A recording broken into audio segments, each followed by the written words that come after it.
김영록 전남도지사가 공립의대 설립을 위한 추천대학 공모를 시행하겠다고 밝혔습니다. 순천대는 전남도가 공모 자격이 없다며 공모 계획 철회를 요구했습니다. 교육부 2024 글로컬 대학 30사업에 전남 지역 4개 대학이 예비대학으로 지정됐습니다. 목포대는 단독형으로 선정되는데 전략은 무엇인지 확인해 봅니다. 전남선거관리위원회가 22대 총선 선거 비용과 정치자금 허위 보고 여부를 집중 조사합니다. 수입 지출 내역에 대한 조사와 부적절한 비용 청구 단속을 강화합니다. 완도 고급면의 한 도로에서 교통사고가 빈번하게 발생하고 있습니다. 도로폭이 좁고 급커브 구간이 많아 안전조치 필요성이 제기됐습니다.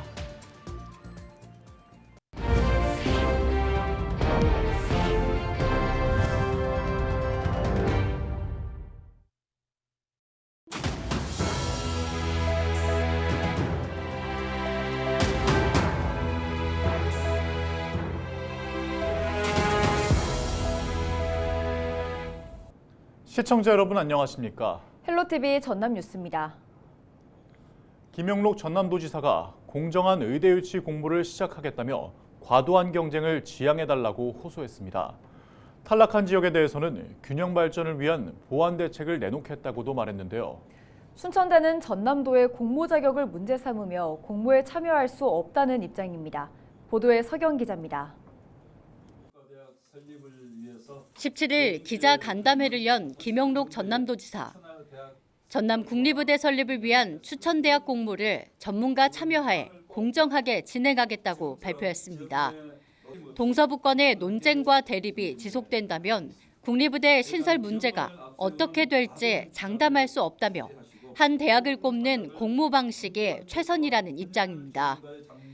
공모는 객관적이고 공신력 있는 기관이나 대형 컨설팅 업체를 선정해서 엄격한 절차와 합리적인 기준에 따라 진행하고 용역 추진 과정에서 대학과 도민의 의견을 수렴하겠다고 약속했습니다. 또한 공모에 탈락한 지역에는 균형 발전 차원에서 특단의 보완 대책을 만들겠다고도 말했습니다. 공모를 통한 추천대학 선정 방식을 대체할 어떠한 대안도 없다는 것은 모두가 공감하는 바입니다. 교육부가 현재 공모 방침을 밝히지도 않았을 뿐만 아니라 정부가 신청선을 받아줄 리도 만무하다고 생각합니다. 순천대는 전남도가 단일의대 선정을 위한 공모를 추진하는 것 자체가 두 지역의 갈등을 조장한다고 지적했습니다. 전남도가 공정성을 보장하겠다고 밝혔지만 공모 결과에 대한 도민들의 수용성이 낮을 거란 겁니다. 또한 고등교육법상 의대 신청을 받을 수 있는 기관은 교육부라며 전남도가 공모의 주체로서 법적 효력을 갖기 어렵다고 강조했습니다. 그러면서 전남도의 단일의대 선정 공모 계획 철회를 요구했습니다. 교육부가 결정하도록 그렇게 되어 있습니다. 그런데 그걸 특별한 절차를 밟아서 위임을 받았다든지 공문을 시행했다든지 이런 절차 없이 공모를 진행하는 것은 법적인 근거가 없는 일이다. 저희 대학에서도 변호사 몇 분들한테 자문을 구해본 결과이기도 하고 그렇습니다. 순천시는 전남도의 의대 공모가 동서북권 모두에게 신뢰받지 못하고 있다고 지적했습니다. 노광규 시장은 김영록 지사가 앞서 서부권 단체장과 목포대 총장을 만났고 18일에 순천시와 순천대 총장과의 면담이 예정돼 있었다고 설명했습니다. 그런데 돌연 전남도가 동부권의 입장은 들어보지 않고 17일에 긴급 담화문을 냈다는 겁니다. 시간이 조금 걸리더라도 정부에서 의대 신설에 대한 정원이 발표되면 절차에 따라 교육부 공모에 참여해야 한다고 강조했습니다. 공모를 시작하겠다는 전남도와 공모에 자격 논란을 제기한 순천대. 단일의대 추진 공모에서 순천대가 참여하지 않겠다는 뜻을 밝힌 가운데 전남 의대 신설 움직임에 적잖은 파장이 예상됩니다. 헬로티비 뉴스 서경입니다. 목포 문화연대가 전남권 의대 신설과 관련해 공모 절차를 밟겠다는 전라남도의 계획을 즉각 철회하라고 촉구했습니다. 목포 문화연대는 18일 성명을 내고 전남도가 법률과 자문 과정을 거친 뒤 공모 절차를 통해 의대 신설 추천 대학을 선정하는 것이 적법하다고 밝혔지만 추천에 의한 대학 선정은 지역 갈등을 부추기고 더 많은 파장을 야기할 것이라고 강조했습니다.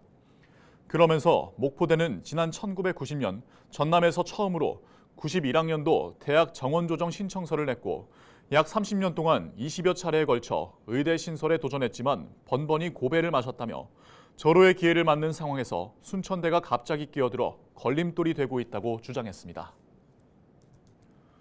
전라남도 선거관리위원회가 선거 비용이나 정치자금 허위 보고 여부가 있는지 집중조사에 나서기로 했습니다.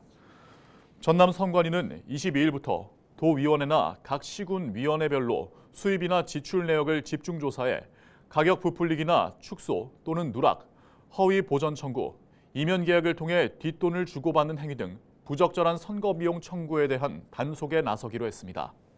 한편 지난 21대 총선에서 전국적으로 적발된 부정행위 건수는 182건, 전남은 14건이 적발됐고 2건은 고발 조치, 나머지 12건은 경고나 위반 사실을 통보했습니다. 교육부의 2024학년도 글로컬 대학 30 예비 지정에 전남 지역 대학 4곳이 이름을 올렸습니다. 동신대와 초당대, 목포과학대학교가 연합형으로, 목포대학교가 단독형으로 선정된 건데요. 오는 8월 말 발표되는 본지정을 위한 목포대의 전략은 무엇인지 살펴봤습니다. 보도에 송하영 기자입니다. 전남 서남권을 대표하는 교육기관인 국립목포대학교. 전남에서 유일한 단독기관으로 2024학년도 글로컬 대학 30 예비대학에 뽑혔습니다. 목포대가 제시한 혁신 방안은 크게 3가지. 첫 번째 축은 바로 산업혁신입니다. 조선업이 밀집된 지역 특성을 살려 세계 시장을 무대로 무탄소 선박과 친환경 해양에너지 산업을 주도하겠다는 겁니다. 목포대 주요 캠퍼스 가운데 영암 대불산단 일대는 친환경 선박을, 한전 본사가 있는 나주는 해상풍력 발전기 기술 실증을 담당하는 연구기관으로 활용할 계획입니다. 이를 위한 연구소 3곳을 추가로 구축하고 맞춤형 인력을 대학에서 양성해 각 기업에 공급한다는 구상입니다. 전라남도 해양산업을 중심으로 특성화가 돼 있었기 때문에 이것을 더욱더 발전시켜서 향후 원자력 선박을 포함한 무탄소 선박이라든지 해상풍력, 에너지 ICT를 포괄하는 영역에 대해서 국제적인 R&D를 선도하고 또 다른 방안으로는 지역 혁신과 교육 혁신을 제시했습니다. 지자체 도시재생 사업과 연계해 청년이 머무는 캠퍼스 타운을 구축할 계획입니다. 캠퍼스 시설을 개방해 다양한 공연을 정기적으로 운영하고 문화예술 특화거리를 조성해 대학가에 활기를 불어넣을 방침입니다. 교육 혁신으로는 전남 도립대학교와의 통합 카드를 꺼내들었습니다. 전남 도립대와 전략적으로 통합을 추진을 하고 있고요. 지역이 상생할 수 있는, 지역이 발전할 수 있는, 그리고 젊은이가 남아있을 수 있는 캠퍼스를 조성하는 목표로 하고 있습니다. 지난해 처음으로 실시된 글로컬 대학 30 사업. 당시 광주와 전남 지역에서 순천대학교를 제외하고 모든 학교가 고배를 마셨던 가운데 재도전에 나선 서남권 대학들이 오는 8월 말 본지정이라는 결실을 맺을 수 있을지 지역민들의 관심이 쏠리고 있습니다. 헬로티비 뉴스 송하영입니다. 완도 고급면에 있는 도로에서 교통사고가 해마다 발생하고 있는데요. 도로폭이 좁고 급커브 구간이 많아서 시설물 설치 등 안전조치가 시급하다는 목소리가 나오고 있습니다. 장혜원 기자의 보도입니다. 달리던 차들이 급히 속도를 줄입니다. 속도를 감당하지 못하고 차선을 벗어나는 경우도 있습니다. 도로폭이 좁고 굴곡이 심한 데다 제한 속도가 시속 40km에서 60km로 상향돼 사고 위험이 높습니다. 교통사고가 자주 발생하는 도로입니다. 보시는 것처럼 도로 교통시설이 제대로 마련되지 않은 데다가 도로폭이 좁아 차들이 중앙선을 침범하는 경우가 발생합니다. 최근 3년 동안 완도에서 발생한 교통사고로 인한 사망자 26명 가운데 이곳에서만 11명이 사망했습니다. 지난 2일에는 주행 중이던 승용차 한 대가 이 구간을 지나다 농로에 빠지기도 했습니다. 지난해 사고를 당했던 한 주민은 경고판이나 방지턱 같은 교통시설물이 없어 위험했다고 말합니다. 이제 봉사 차 안에서 페인트 작업을 하고 있었을 때 이제 트럭에 치인 걸로 저는 이제 이렇게 들었거든요. 왜냐면 이제 저는 눈 떴을 때 병원이었으니까 이제 계속 지나치면서 사고가 계속 회상이 되기는 해요. 그래서 이제 좀 이런 것들 더 시설물들이 잘 되어 있었으면. 경찰은 교통사고 위험이 높고 주민 안전이 위협받고 있는 만큼 완도군의 대책을 촉구했습니다. 하루 3,500여 차량이 왕래하는 완도 동부권 교통의 중심지입니다. 그럼에도 불구하고 도로 선형 개설이나 교통 시스템 설치는 매우 더디게 진행되어서 주민들이 매우 불안해하고 있습니다. 도로 선형 개선, 시설물 설치가 매우 시급합니다. 완도군은 도로폭을 확장하고 급경사 구간을 정비하는 시설 개량 사업이 확정됐지만 당장 추진하기는 어렵다고 말합니다. 정부의 긴축 재정으로 인해 사업 예산 50억 원을 바로 확보하기 어려워져 내년까지 기다려야 한다는 겁니다. 추경이 좀 해달라고 이제 건의하는 상태인데 지금 국토부에서는 추경이 어렵다. 정부 재정 때문에 사업할 건 어려울 것이다. 내년 신규 사업으로 반영될 것이다. 그렇게 이야기를 하고 있습니다. 지자체가 예산을 이유로 조치를 하지 못하는 사이 주민들은 여전히 위험한 통행을 이어가고 있습니다. 헬로티비 뉴스 장혜원입니다.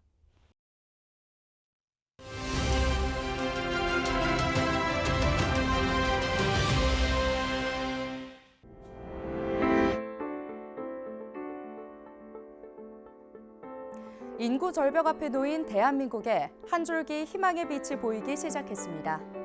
20, 30대 젊은 층의 자녀 출산 계획 의향이 3년 전에 비해 꽤 긍정적으로 변화했는데요. 여성가족부가 최근 발표한 2023년 가족 실태조사 결과를 볼까요? 자녀 계획이 있다고 답한 30대는 27.6%로 9.4%포인트 올랐고 30세 미만은 15.7%로 6.8%포인트 올랐습니다. 자녀 계획이 없다고 답한 30대는 44.4%로 10.3%포인트 줄었고 30세 미만은 19%로 13.5%포인트 줄었습니다. 지난해 4분기 합계 출산율이 0.65명, 사상 최저를 기록해 충격을 줬죠. 이제 바닥을 찍고 상승세로 전환할 수 있을지 매우 의미 있는 조사 결과인 것으로 보입니다. 아이 키우는 데 드는 비용을 줄이고 경력 단절을 최소화하며 사회적 돌봄 제도를 잘 구축한다면 국가 소멸을 초래할지도 모를 인구 절벽의 위기에서 탈출할 수 있을지 않을까요? 총선을 앞두고 저출산 위기 극복 공약을 앞다퉈 내놨던 여야 정치권이 더욱 피부에 와닿는 정책을 개발해 시행해 주기를 기대해 봅니다. 데일리 브리핑이었습니다.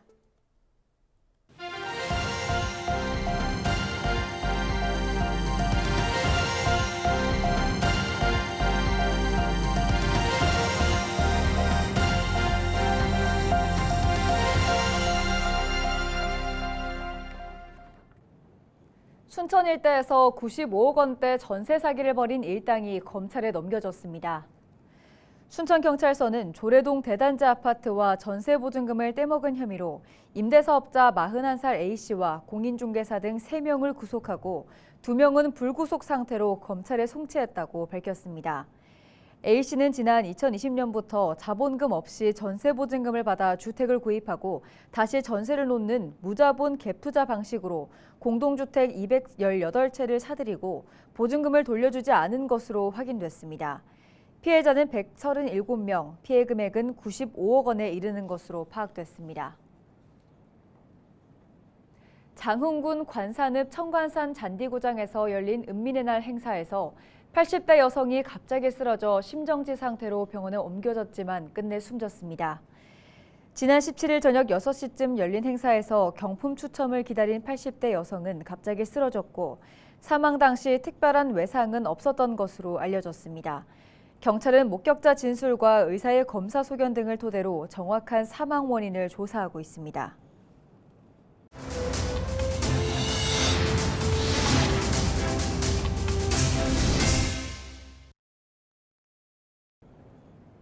이상으로 뉴스를 마칩니다. 저희는 언제나 지역민 여러분과 함께합니다. 시청해주신 여러분 고맙습니다.